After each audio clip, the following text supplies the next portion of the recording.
Hello everyone, I am Manisha Prajapat and I welcome you all the digital तैयारी platform.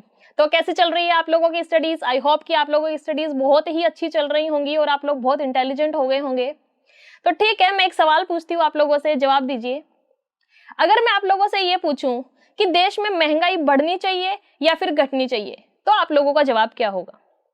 आप लोग कहेंगे मैम, अगर आप छोटे से बच्चे से भी जाके पूछोगे ना कि देश में महंगाई बढ़नी चाहिए या घटनी चाहिए, तो वो भी आपको बोलेगा कि महंगाई घटनी चाहिए, देश में चीजें सस्ती होनी चाहिए। मैम नींद में हो क्या?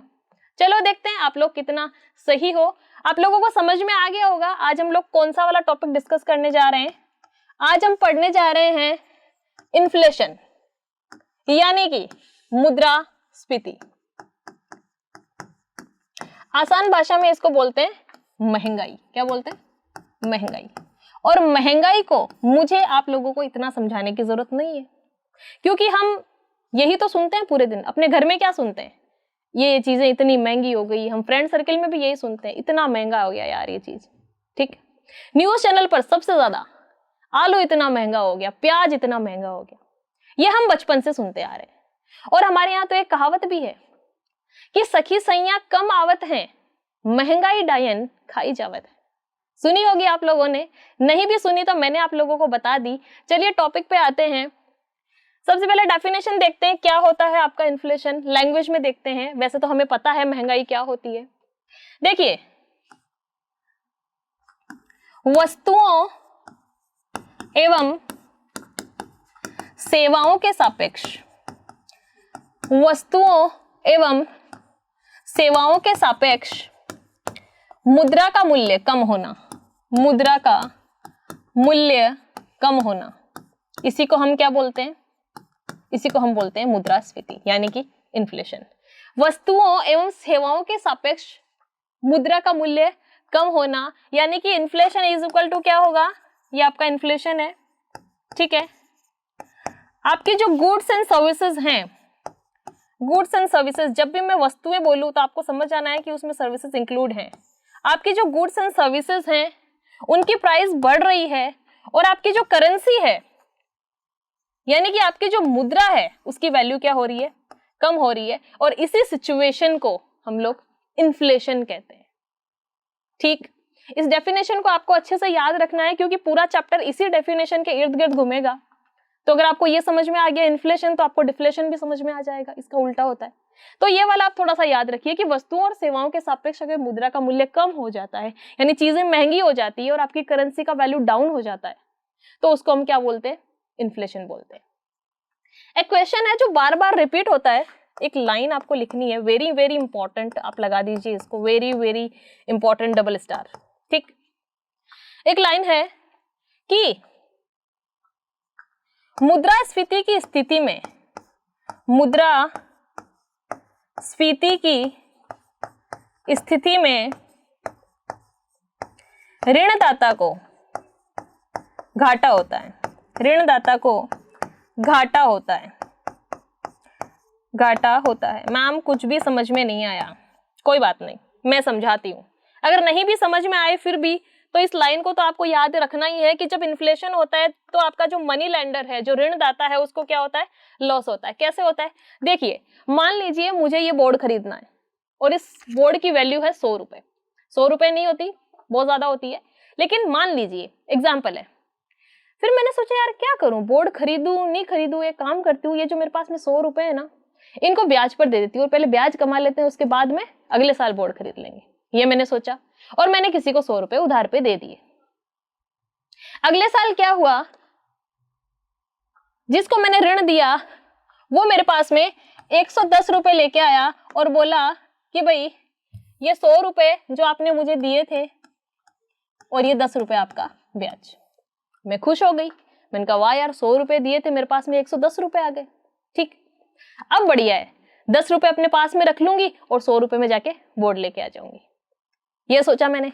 मैं जब शॉपकीपर के पास में गई और मैंने बोला कि ये रखो 100 रुपए और मुझे बोर्ड दो, तो शॉपकीपर ने बोला मैम 115 रुपए लगेंगे। कितने रुपए लगेंगे? 115। यानी कि क्या हुआ कि जितना आपको ब्याज नहीं मिला उससे ज्यादा तो चीजों की महंगाई बढ़ गई।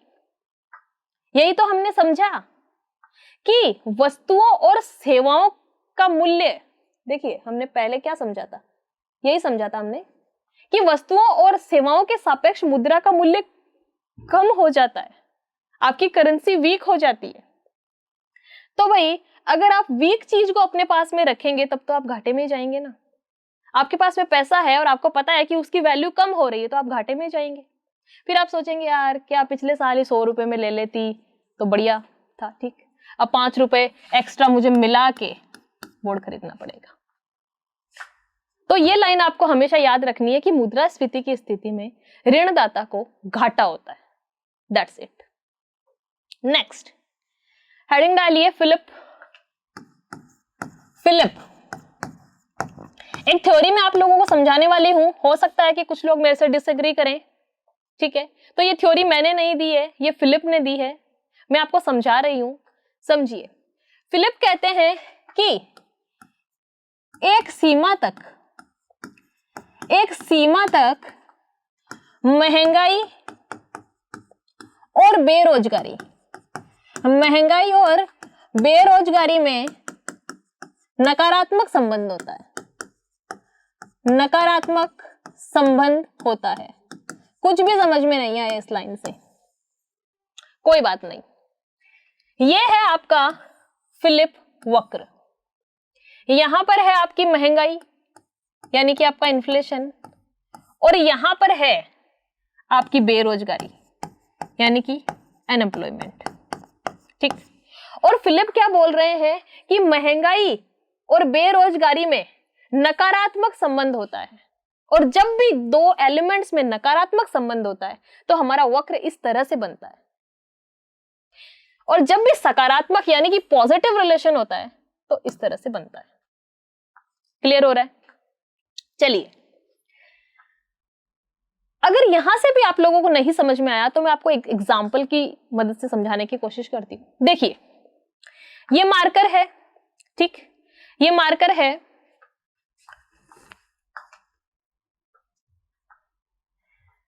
इसकी वैल्यू थी 50 रुपए। कितनी थी? 50 रुपए।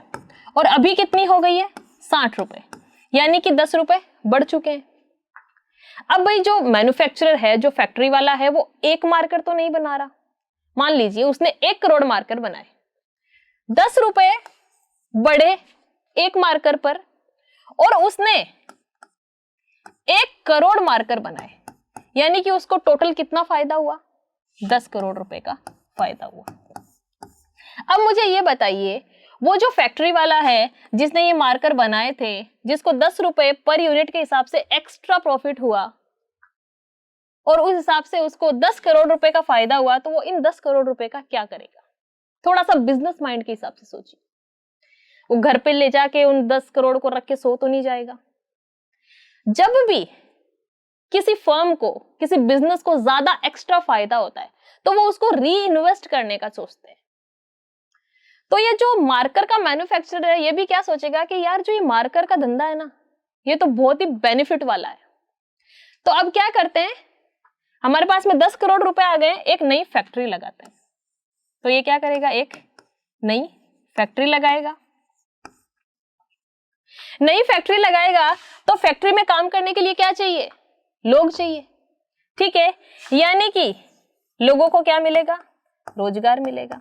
भाई फैक्ट्री में काम करने के लिए लोग चाहिए तो लोगों को रोजगार मिलेगा, और अगर रोजगार मिलेगा तो क्या होगी? आपकी बेरोजगारी कम हो जाएगी। हाँ मैम, अब थोड़ा थोड़ा समझ में आ गया। महंगाई बढ़ी, ठीक, महंगाई बढ़ने की वजह से 10 रुपए का मैन्युफैक्चरर को एक्स्ट्रा प्रॉफिट हुआ, टोटल 10 करोड़ रुपए का एक्स्ट्रा प्रॉफिट हुआ। 10 करोड़ रुपए को वापस री इन्वेस्ट करके मैन्युफैक्चरर ने एक नई फैक्ट्री लगाई। फैक्ट्री में काम करने के लिए लोगों की जरूरत होती है, तो लोगों को क्या मिला? रोजगार मिला। और अगर लोगों को रोजगार मिला तो देश में क्या कम हुई? बेरोजगारी कम हुई। और यही तो हमने कहा था कि महंगाई बढ़ी, बेरोजगारी घटी, नकारात्मक संबंध होता है। एक ज्यादा होता है तो एक कम होता है। तो मैम आप ये कहना चाहते हैं कि महंगाई अच्छी है? देखिए, मैंने ये नहीं कहा कि महंगाई अच्छी है। अनलिमिटेड तो हर चीज ही बुरी है, ठीक है। मान लीजिए घी आपकी हेल्थ के लिए बहुत अच्छा है, ठीक है, लेकिन अगर आप बहुत ज्यादा घी खा लेंगे तो क्या होगा? आपका कोलेस्ट्रॉल बढ़ जाएगा, हार्ट अटैक के चांसेस आपके बढ़ जाएंगे। तो लिमिट में तो हर चीज अच्छी है, और अनलिमिटेड हो तो कोई भी चीज वो बुरी ही है। तो फिर अच्छी महंगाई क्या होती होगी? आपने कहा कि महंगाई थोड़ी होनी चाहिए, अच्छी होती है, उससे अनएम्प्लॉयमेंट कम होता है, बेरोजगारी कम होती है। तो फिर वो क्या दर है, क्या रेट होती होगी जिस पर महंगाई अच्छी होती होगी? तो उसको हमने एक नाम दिया है, और वो नाम है टारगेटिंग इन्फ्लेशन। क्या बोलते हैं उसको? Targeting inflation. Targeting inflation, inflation की वह स्थिति होती है जहां पर प्रोडक्शन ज्यादा होता है, यानी प्रोडक्शन बढ़ता है, और आपका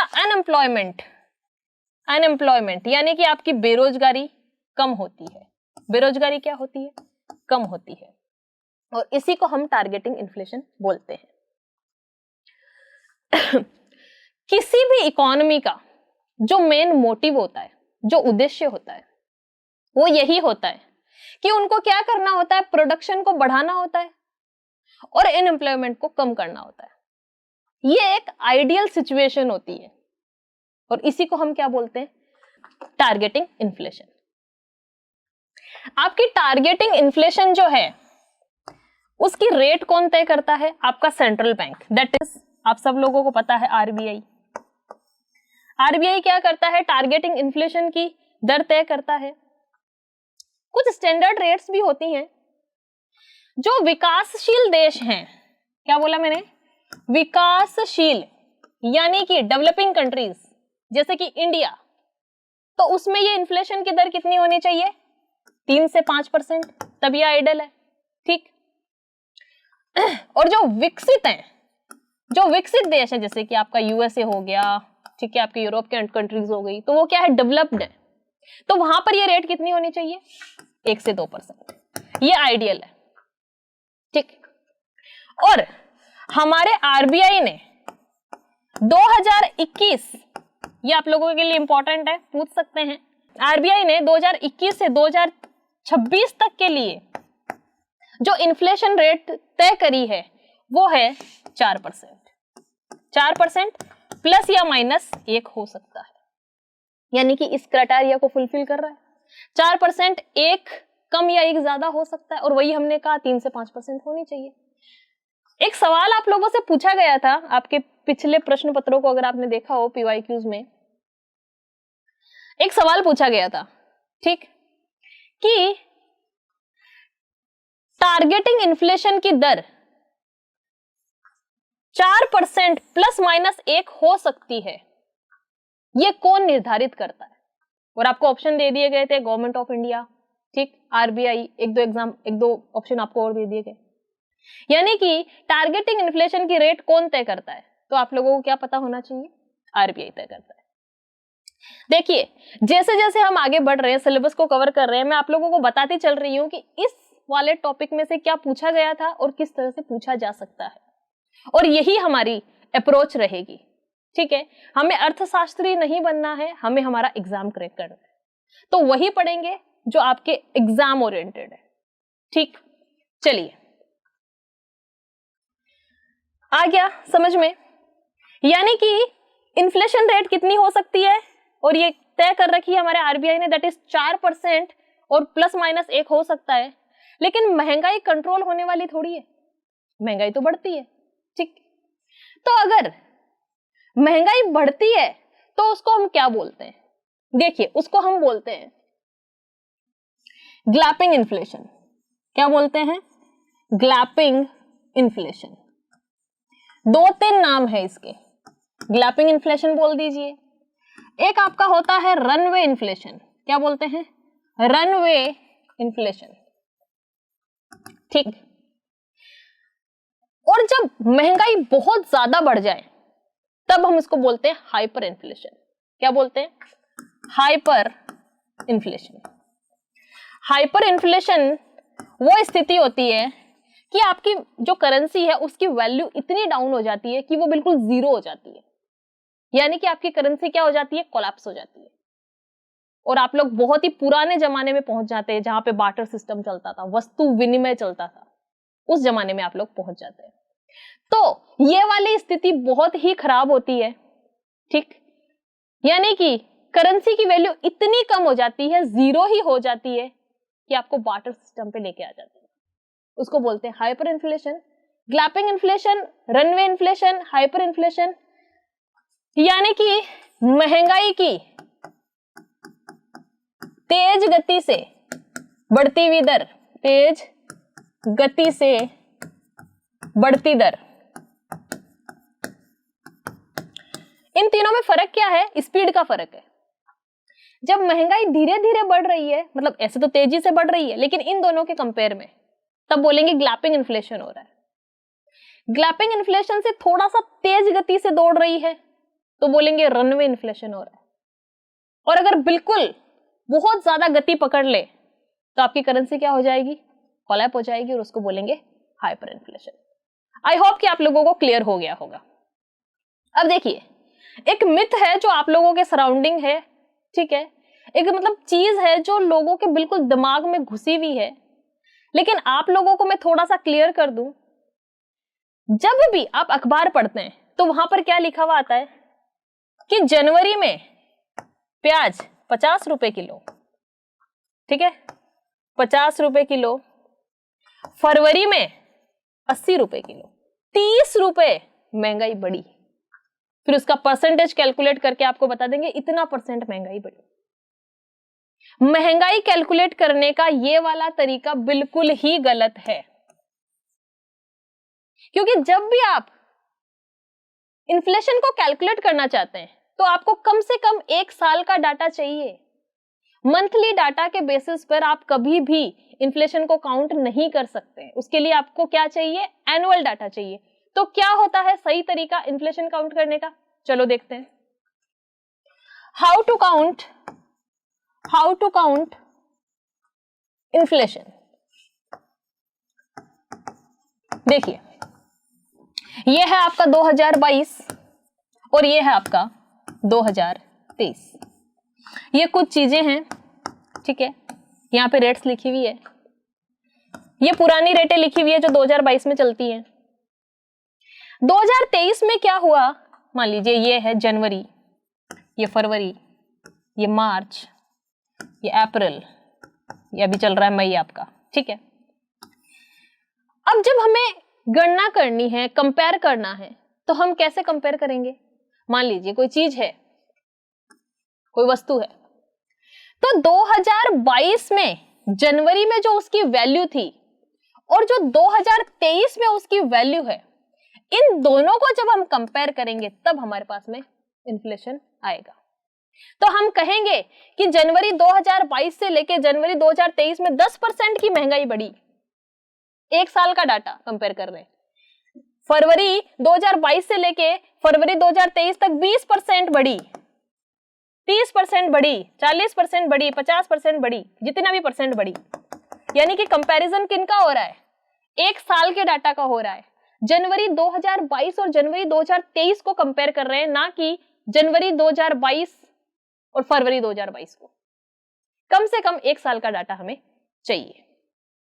और ये जो दर है ये बढ़ रही है, देखिए, और इसको बोलते हैं हम मुद्रास्फीति की बढ़ती दर।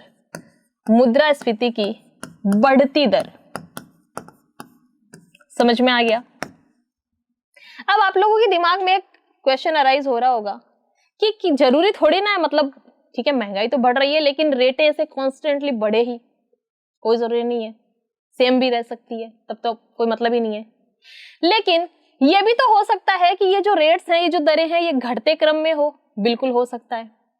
देखिए, अगर महंगाई की घटती दर होती है तो उसको हम एक नाम देते हैं, दैट इज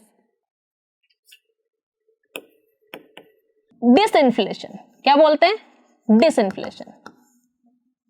डिसइंफ्लेशन में क्या होता है, देखिए, यह है आपका 2022, ठीक है, कुछ आपको डाटा मिला हुआ है, और ये है आपका 2023। ये डिफ्लेशन नहीं है, ये डिसइंफ्लेशन है, ध्यान रखिएगा, फर्क है इनमें। यहां पर क्या हुआ, जनवरी, फरवरी, मार्च, अप्रैल और मई, जनवरी 2022 के कंपेयर में जो 2023 में 10% की महंगाई बढ़ी, फरवरी 2022 के कंपेयर में फरवरी 2023 में 9% महंगाई बढ़ी, 8%, 7%, 6%। यह है आपकी मुद्रास्फीति यानी कि इन्फ्लेशन की, मुद्रास्फीति यानी इन्फ्लेशन की घटती दर। आप लोगों से एक सवाल पूछा था एसएससी ने कि मुद्रास्फीति की घटती दर में वस्तुएं होती है, फिर ब्लैंक छोड़ा था, फिर ऑप्शन दिए थे सस्ती होती है, महंगी होती है, तटस्थ रहती है, या इनमें से कोई नहीं। तो अब आप लोग कॉपी करके बताइए कि मुद्रास्फीति की घटती दर में चीजें सस्ती होती है, महंगी होती है, तटस्थ रहती है। अब आप लोग क्या दिमाग लगाएंगे कि इन्फ्लेशन जब हो रहा है तो महंगाई बढ़ रही है, तो डिसइन्फ्लेशन में शायद चीजें सस्ती होती होंगी, और यहीं पर हम लोग फंस जाते हैं। देखिए, जनवरी 2022 से 2023 में 10% महंगाई बढ़ी, फरवरी 2022 से फरवरी 2023 में 9% महंगाई बढ़ी, मार्च 2022 से मार्च 2023 में महंगाई बढ़ी, दर घटी, महंगाई थोड़ी घटी, महंगाई तो बढ़ ही रही है, लेकिन महंगाई बढ़ने की जो दर है वो घट रही है। इसलिए हम कहेंगे कि डिसइन्फ्लेशन की स्थिति में, यानी कि मुद्रास्फीति की घटती दर में भी चीजें क्या होती है, महंगी ही होती है। अब मान लीजिए मैं किसी को बोलूं कि ये इंसान बुरा है, तो मैं ऐसे थोड़ी बोलूंगी ये इंसान कम बुरा है या थोड़ा बुरा है, यार बुरा तो बुरा होता है। तो ठीक उसी प्रकार से दर घट रही है लेकिन महंगाई तो बढ़ी रही है। ठीक है, आई होप कि आप लोगों को डिसइन्फ्लेशन भी समझ में आ गया होगा। थोड़ा सा आगे बढ़ते हैं, हेडिंग डालिए डिफ्लेशन। डिफ्लेशन, और ये जो आपका डिफ्लेशन है इसको मैं ज्यादा नहीं समझाऊंगी क्योंकि ये बिल्कुल ही उल्टा है आपके इन्फ्लेशन का। ठीक है, इन्फ्लेशन को बोलते हैं मुद्रास्फीति, इसको बोलते हैं अपस्फीति। ठीक, इन्फ्लेशन में हमने क्या पढ़ा था कि जो गुड्स एंड सर्विसेज थी, जो गुड्स एंड सर्विसेज थी उनकी वैल्यू बढ़ रही थी, और जो हमारी करेंसी थी यानी कि जो हमारी मुद्रा थी उसकी वैल्यू कम हो रही थी। ये उसका उल्टा होता है। डिफ्लेशन में क्या होता है, करेंसी की वैल्यू बढ़ती है और जो आपकी गुड्स एंड सर्विसेज हैं उनकी वैल्यू कम होती है। अब आप लोग बोलेंगे हाँ मैम यही होना चाहिए, हमारा जो रुपया है, हमारी जो करेंसी है वो तो स्ट्रांग होनी चाहिए और सारी चीजें एकदम सस्ती हो जानी चाहिए, मैम डिफ्लेशन होना चाहिए, ये सोच रहे होंगे आप लोग। ठीक है, थोड़ा सा और पढ़ाती हूं मैं आपको। क्या हुआ, ये जो मार्कर है ये पहले 60 रुपए में मिलता था, लेकिन अब क्या हुआ, चीजें सस्ती हो गई, अब ये 50 रुपए में मिल रहा है। ठीक, यानी कि पहले जो मिल रहा था उससे 10 रुपए कम में मिल रहा है, चीजें सस्ती हो गई है। यानी कि जो मैन्युफैक्चरर है, जो फैक्ट्री वाला है, उसको कहीं ना कहीं घाटा हो रहा है या फिर कम प्रॉफिट हो रहा है। तो फिर वो क्या सोचेगा मैन्युफैक्चरर कि इतना कोई प्रॉफिटेबल बिजनेस नहीं है, इतनी सारी फैक्ट्रियां ये काम करते हैं, एक दो फैक्ट्री बंद कर देते हैं। ठीक, घाटा हुआ या फिर कह दीजिए प्रॉफिट कम हुआ, उस स्थिति में मैन्युफैक्चरर ने क्या किया, अपनी फैक्ट्री, एक दो फैक्ट्री जो थी उसको बंद कर दिया। बंद करने से यहां पर जो लोग, जिन लोगों को रोजगार मिला हुआ था, क्या हो गए, बेरोजगार हो गए, और देश में क्या बढ़ गई, बेरोजगारी। तो अब आप मुझे बताइए कि क्या डिफ्लेशन होना चाहिए। चीजें तो सस्ती हुई लेकिन आपकी बेरोजगारी बढ़ गई, इसका मतलब ना बहुत ज्यादा महंगाई होनी चाहिए, ना बहुत ज्यादा सस्ती बड़ा होना चाहिए। इसीलिए हमारी आरबीआई जो है वो टारगेटिंग इन्फ्लेशन की रेट तय करती है और उसको मेंटेन करने की कोशिश करती है। ठीक, तो आज तक जो आप लोग ये प्रार्थना कर रहे थे ना भगवान से, हे भगवान प्लीज प्लीज सब चीजें बहुत बहुत सस्ती हो जानी चाहिए, तो समझदार बनिए, ऐसी प्रार्थनाएं ना कीजिए। अब आप लोग इकोनॉमिक्स पढ़ रहे हैं, ठीक। तो आज के लिए बस इन्फ्लेशन में इतना ही, नेक्स्ट क्लास में हम इसको कंटिन्यू रखेंगे। तो अपनी हेल्थ का ध्यान रखिए, आराम से इत्मीनान से बैठ के अच्छे से पढ़ाई कीजिए, और मेरी तरफ से best of luck. Thank you so much.